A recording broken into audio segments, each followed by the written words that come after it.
Hey there, students. Tom Richey here, and I want to talk to you a bit about human nature and the social contract. Now, when it comes to human nature and the social contract, we're going to be looking at the three social contract philosophers, Thomas Hobbes, John Locke, and Jean-Jacques Rousseau, whose hyphenated first and middle name or whatever that is, it just couldn't quite fit there. So we're just going to call him JJ, okay? And while we're calling people out, let me go ahead and give a shout out to my distinguished colleague, Mr. Korzik, and his YouTube channel, where he's got a video doing an overall comparison of Hobbes, Locke, and Rousseau. So I would definitely suggest that you look at that one, of course, after you go ahead and like this video, subscribe to the channel, comment, all of that kind of stuff. So in looking at Hobbes and Locke and Rousseau, we are going from three views of human nature that are progressively going from negative to positive. And the reason why this is important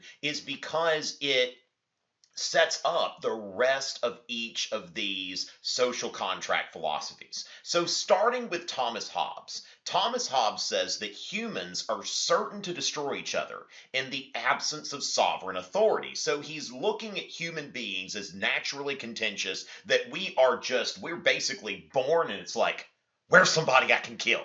And it's like, I see somebody and it's like, kind of thing. So this is Thomas Hobbes, and it makes sense why Hobbes says that we need a sovereign authority independent of people. We need somebody so powerful that it's like, oh, let me go kill that guy. And it's like, nope, can't do it. He's too strong. So let's go ahead and move on to the next social contract theorist, and that's John Locke. And John Locke's theory is based on tabula rasa, which of course goes into his theory of knowledge, where essentially human beings are born at like a computer without an operating system. Okay, there's no Windows installed, there's no iOS or anything like that, that basically we are without an inherent nature and we are free to define ourselves. And this, of course, makes sense where Locke wants to build a government that is based on a social contract, but that the people don't give up their sovereignty. Locke sees us as being able to live according to rules that we create, because at the end of the day, we've created ourselves. So Locke standing in the middle of Hobbes and Rousseau, standing in the middle of full-on absolutism and full-on democracy. But then we go to Rousseau. Rousseau says that humanity is inherently virtuous, and he believes, now Rousseau was a little bit of a weird guy, and tended to kind of keep to himself, be a loner. I think one time he walked from Paris to Geneva, did all kinds of crazy stuff.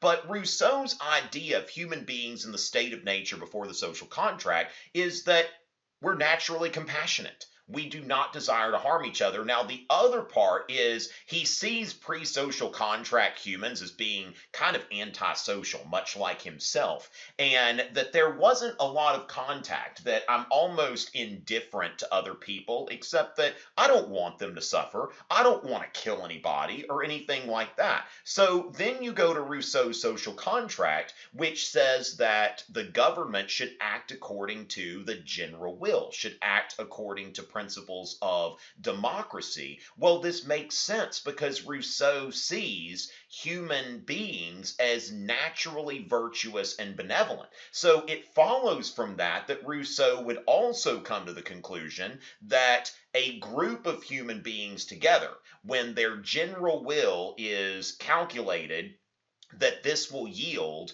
a compassionate and benevolent result. Now, of course, we see where those theories have been applied, how those have worked. Like, if I could make a guillotine sound, I totally would.